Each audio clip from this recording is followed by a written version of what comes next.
जो डेथ हुई थी अमेरिकन नेशनल की, ये इसका नाम है टेरेंस जैक्सन।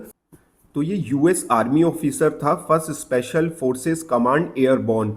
सोशल मीडिया पे काफ़ी इस टाइम न्यूज़ वायरल हो रही है कि ये जो यूएस नेशनल की डेथ हुई है बांग्लादेश में, तो इसका क्या एससीओ समिट जो चल रहा था उससे डायरेक्ट लेना देना था, और क्या ये जो नेशनल मरा है ये सीआईए का एजेंट था, और इसका क्या ऑपरेटिव था, इसका मिशन क्या था।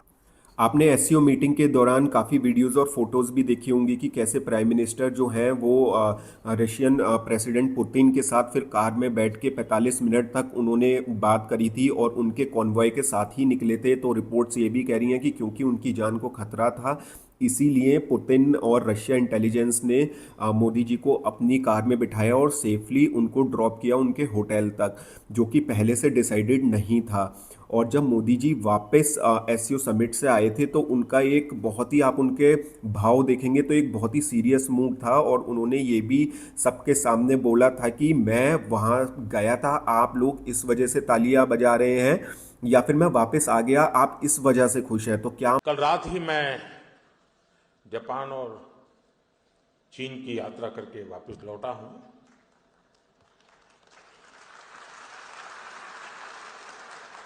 आप गया था इसकी ताली बजा रहे हो कि आया हूं इसकी ताली बजा रहे हो? ये पूरा जो सिनेरियो बना है, ये एक कॉन्स्पिरेसी थ्योरी भी हो सकती है, या इसमें कितनी सच्चाई है ये अभी तो पता नहीं चलेगा।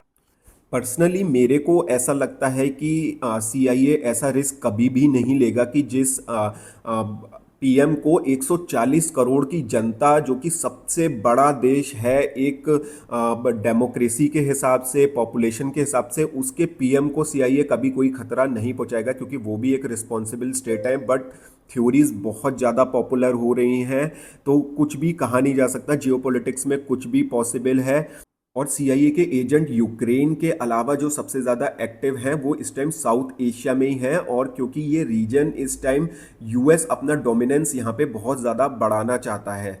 तो क्या जो डेथ हुई है अमेरिकन एक जो स्पेशल फोर्सेस का ऑफिसर था, उसका मिशन क्या हो सकता था? वो देखिए, वहाँ ढाका कोई घूमने तो जाएगा नहीं अमेरिका सिटीजन, और बोला जा रहा है कि वो क्योंकि स्पेशल फोर्सेस का आदमी था तो वो कोई मिशन के तहत ही गया था। वो मिशन क्या था वो तो शायद कभी किसी को भी पता नहीं चल पाएगा, और अमेरिका सिटीजन की कोई डेथ होना और इतनी ईजिली वहाँ से उसको रिमूव कर दिया जाए और कोई स्टेटमेंट जारी ना हो, ये आज से पहले कभी देखा नहीं गया है। ये जब कोई स्पाई या एजेंट मारा जाता है किसी विदेशी धरती पे, तो इस बात को दबाया जाता है, और वो मरा भी मिस्टीरियस सर्कमस्टेंसेस में है।